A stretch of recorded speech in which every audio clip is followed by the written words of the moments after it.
प्रथम इकाई जांच। विषय हिंदी, कक्षा 10वीं, कुल अंक 20। छात्रों, एक बार रट लीजिए, पूरे अंक लीजिए। दोस्तों, यह सराव पेपर अगर आपने अच्छी तरीके से पूरा किया और वीडियो लास्ट तक देखा तो आप पूरे के पूरे अंक ले सकते हैं। दोस्तों, वीडियो शुरू करने से पहले आप सबका डियर एसएम सर इस यूट्यूब चैनल पे स्वागत है। गद्य विभाग, कुल अंक 8। प्रश्न क्रमांक 1, निम्नलिखित परिचय पढ़कर सूचनाओं के अनुसार कृतियां पूर्ण कीजिए। दोस्तों, आपके सामने जो परिचय दिया जाएगा वह अच्छी तरह से आपको 2 या 3 बार पढ़ना है। परिचय देखेंगे। आँख खुली तो मैंने अपने आप को एक बिस्तर पर पाया। इर्द गिर्द कुछ परिचित अपरिचित चेहरे खड़े थे। आँख खुलते ही उनके चेहरों पर उत्सुकता की लहर दौड़ गई। मैंने कहा, मैं कहाँ हूँ? पूछा, आप सार्वजनिक अस्पताल में प्राइवेट वार्ड में हैं। आपका एक्सीडेंट हो गया था। सिर पैर का फ्रैक्चर हुआ है। अब घबराने की कोई बात नहीं। एक चेहरा इतनी तेजी से जवाब देता है, लगता है मेरे होश आने तक वह इसलिए रुका रहा। अब मैं अपनी टांगों की ओर देखता हूँ। मेरी एक टांग अपनी जगह पर सही सलामत थी और दूसरी टांग रेत की थैली के सहारे एक स्टैंड पर लटक रही थी। मेरे दिमाग में एक नए मुहावरे का जन्म हुआ। टांग का टूटना यानी सार्वजनिक अस्पताल में कुछ दिन रहना। सार्वजनिक अस्पताल का ख्याल आते ही मैं कांप उठा। अस्पताल वैसे ही एक खतरनाक शब्द होता है, फिर यदि उसके साथ सार्वजनिक शब्द चिपका रहो तो समझो आत्मा से परमात्मा से के मिलन होने का समय आ गया है। अब मुझे यूं लगा कि मेरी टांग टूटना एकमात्र घटना है और सार्वजनिक अस्पताल में भर्ती होना दुर्घटना। टांग से ज्यादा फिक्र मुझे उन लोगों की हुई कि जो हमदर्दी जताने मुझसे मिलने आएंगे। ये मिलने जुलने वाले कई बार इतने अधिक आते हैं कि और कभी कभी इतना परेशान करते हैं कि मरीज का आराम हराम हो जाता है, जिसकी मरीज को खास जरूरत होती है। जनरल वार्ड का तो एक नियम होता है कि आप मरीज को एक निश्चित समय पर आकर ही तकलीफ दे सकते हैं, किंतु प्राइवेट वार्ड यह तो एक खुला निमंत्रण है। छात्रों, इस तरह से आपको यह परिचय 2 या 3 बार अच्छी तरह से पढ़ना है और इस परिचय पर जो भी कृतियां दी जाएंगी वह आपको अच्छे अंकों से पूरी करनी है। कृति क्रमांक 1, आकृति पूर्ण कीजिए। यह सवाल आपको 2 अंकों के लिए पूछा जाएगा।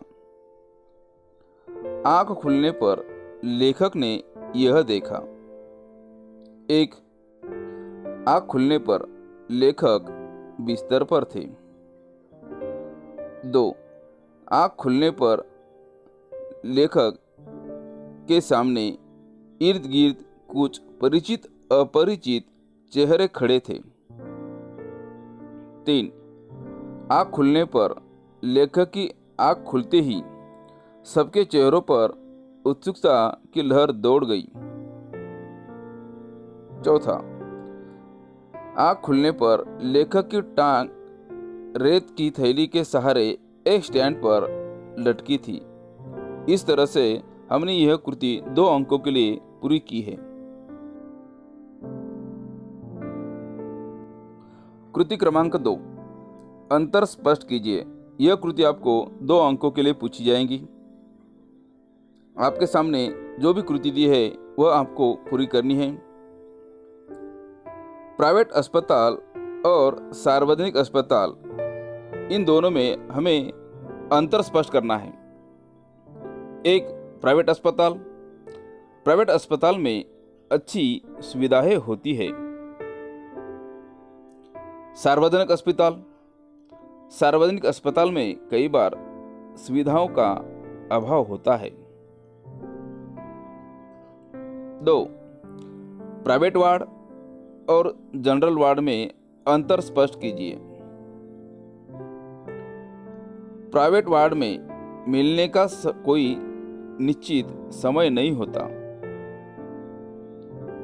जनरल वार्ड में मिलने का निश्चित समय होता है।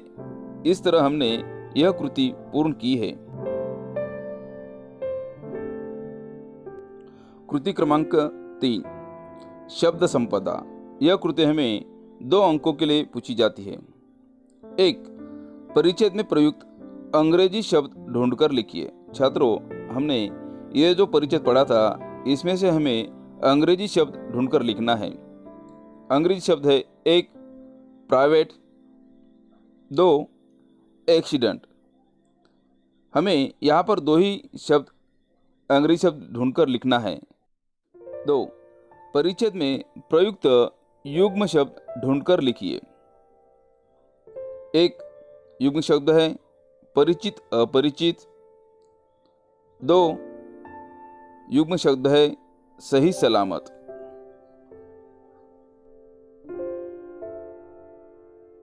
कृति क्रमांक 4, स्वमत अभिव्यक्ति। यह कृति हमें 2 अंकों के लिए पूछी जाएंगी।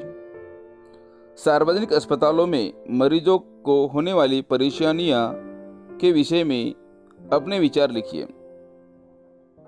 स्वमत, देश में अनगिनत निजी अस्पताल है, परंतु देश की आधी से अधिक गरीब जनता सार्वजनिक अस्पतालों पर ही निर्भर है। इन अस्पतालों की हालत बहुत दयनीय है। इन अस्पतालों की एक्सरे आदि मशीनों का कोई ठिकाना नहीं होता।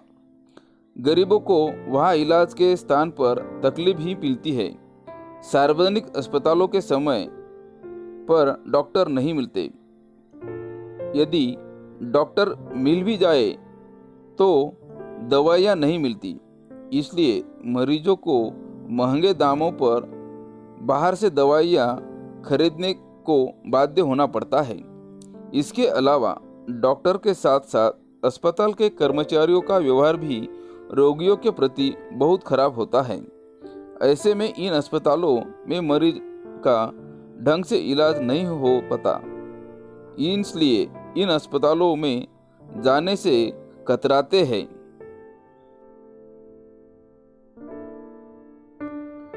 पद्य विभाग। यह विभाग हमें 6 अंकों के लिए पूछा जाएगा। प्रश्न क्रमांक 2, निम्नलिखित पद्यांश पढ़कर सूचनाओं के अनुसार कृतियां कीजिए। विजय केवल लोहे की नहीं, धर्म की रही धरा पर धूम। भिक्षु होकर रहते सम्राट, दया दिखलाते घर घर घूम। गोरी को दिया दया का दान, चीन को मिली धर्म की दृष्टि। मिलाता स्वर्ण, भूमि को रत्न, सील की सिहल को भी सृष्टि। किसी का हमने छीना नहीं, प्रकृति का रहा पालना यही। हमारी जन्मभूमि थी यही, कहीं से हम आए थे नहीं। दोस्तों, यह परिच्छेद आपको 2 या 3 बार अच्छी तरीके से पढ़ना है और इस पे जो भी कृतियां पूछी जाएंगी वह हमें लिखनी है। कृति क्रमांक 1, आकृति पूर्ण कीजिए।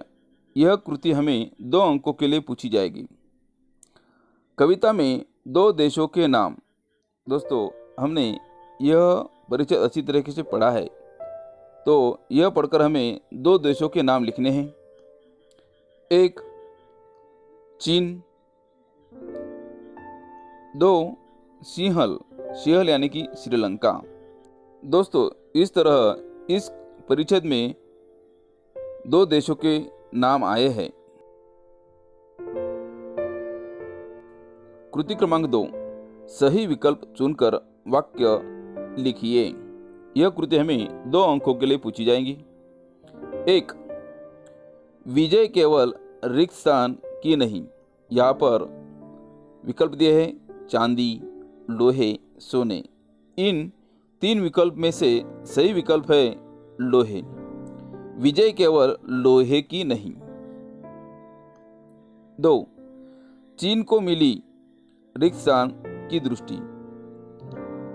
विकल्प दिए हैं धर्म, कर्म, धन। इन 3 विकल्प में से चुनकर सही विकल्प हमें लिखना है। सही विकल्प है धर्म। चीन को मिली धर्म की दृष्टि। इस तरह से हमने 2 अंकों का यह सवाल पूर्ण किया है। कृति क्रमांक 3, भावार्थ लिखिए। यह कृति हमें 2 अंकों के लिए पूछी जाएंगी। उपर्युक्त पद्यांश की अपनी पसंदीदा किन्हीं 2 पंक्तियों का भावार्थ लिखिए। हमें पसंदीदा पंक्तियां हैं। विजय केवल लोहे की नहीं, धर्म की रही धरा पर धूम। भिक्षु होकर रहते सम्राट, दया दिखलाते घर घर घूम। इस पंक्तियों का भावार्थ है, भारतीयों ने शस्त्रों के बल पर दूसरे देशों को नहीं जीता, बल्कि उन्होंने प्रेम भाव से लोगों के हृदय जीते हैं। भारत में प्राचीन काल से ही लोगों के मन में धर्म की भावना रही है। यहाँ वर्धमान महावीर और गौतम बुद्ध जैसे त्यागी धर्म पुरुष हुए हैं, जिन्होंने अपना विशाल साम्राज्य छोड़कर भिक्षु का स्वरूप धारण किया और घर घर घूमकर लोगों का कष्ट दूर करने का प्रयास किया, धर्म का प्रचार किया।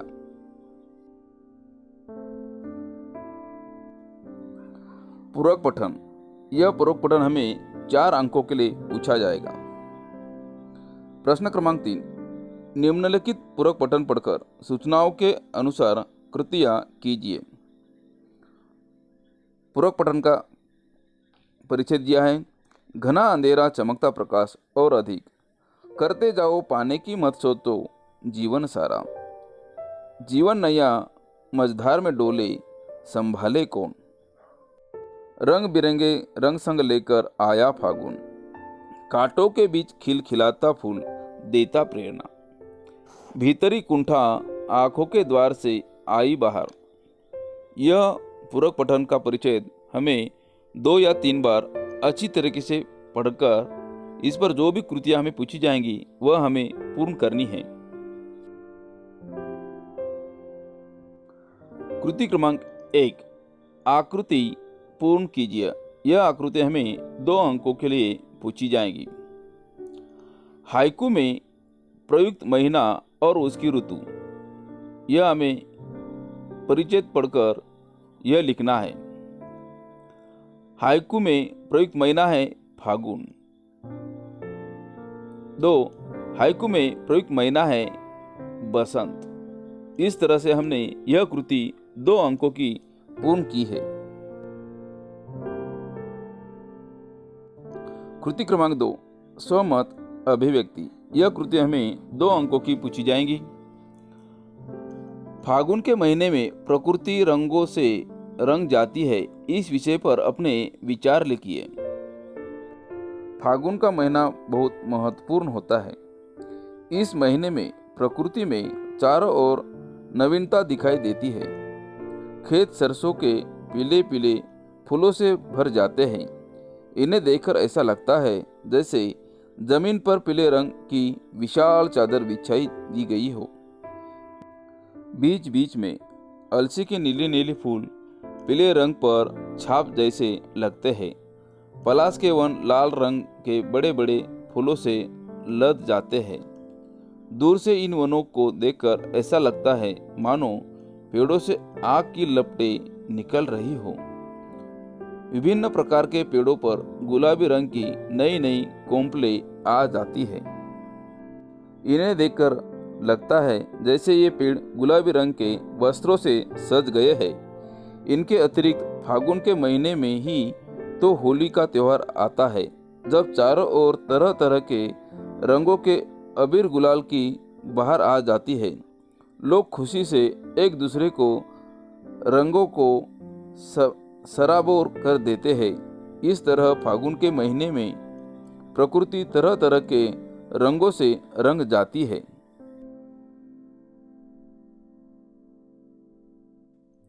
व्याकरण विभाग। यह व्याकरण विभाग हमें 2 अंकों के लिए पूछा जाएगा। प्रश्न क्रमांक 4, निम्नलिखित प्रश्नों के उत्तर लिखिए। 1, शब्द बनाइए। यह हमें 1 अंकों के लिए पूछा जाएगा। शब्द दिया है दर्द। उपसर्ग शब्द बनता है बेदर्द। दर्द शब्द का प्रत्येक शब्द बनता है दर्दनाक। 2, विलोम शब्द लिखिए। यह शब्द हमें 1 अंकों के लिए पूछा जाएगा। 1 शब्द है बाहर। बाहर शब्द का विलोम शब्द है अंदर। 2 शब्द है दोस्त। दोस्त शब्द का विलोम शब्द है दुश्मन। दोस्तों, इस तरह से हमने प्रथम इकाई जांच 20 अंकों की हमने पूरी की है।